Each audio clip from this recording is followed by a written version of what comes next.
Factory tours commonly come to mind for tourists looking to experience local landmarks.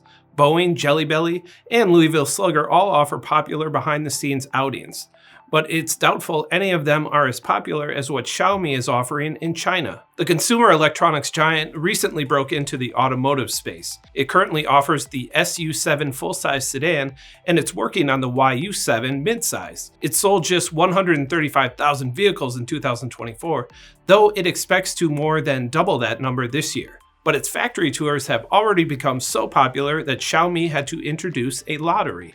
Wired produced an in-depth look at the EV factory tour craze in China and specifically highlighted Xiaomi's, which the company opened to the public at the beginning of 2025. What started as just 3 tours per month for 20 visitors at a time has quickly become a daily occurrence, with even more tours on the weekend. Xiaomi thought that would be enough, but when it opened registration in July, it got 27,000 applications in one day. So, you need to be lucky if you want to go on the Xiaomi tour. To be fair, the tour does sound pretty cool, so it makes sense why so many people would want to go. Besides getting to check out some advanced robotics and automation, visitors can test drive the SU7 on a racetrack, where they can try out the vehicle's insanely fast 0 to 60 acceleration. According to the report, the factory tour also includes affordable meals and a gift shop. The crowds clamoring to get a glimpse of the production process at Xiaomi and other China-based EV makers like NIO reflect the growing presence of Chinese electric vehicles among the leaders in sales. According to Clean Technica,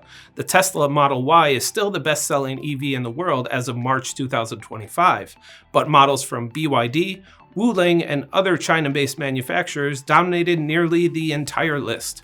I'm Ben Munson, and this is Manufacturing Now.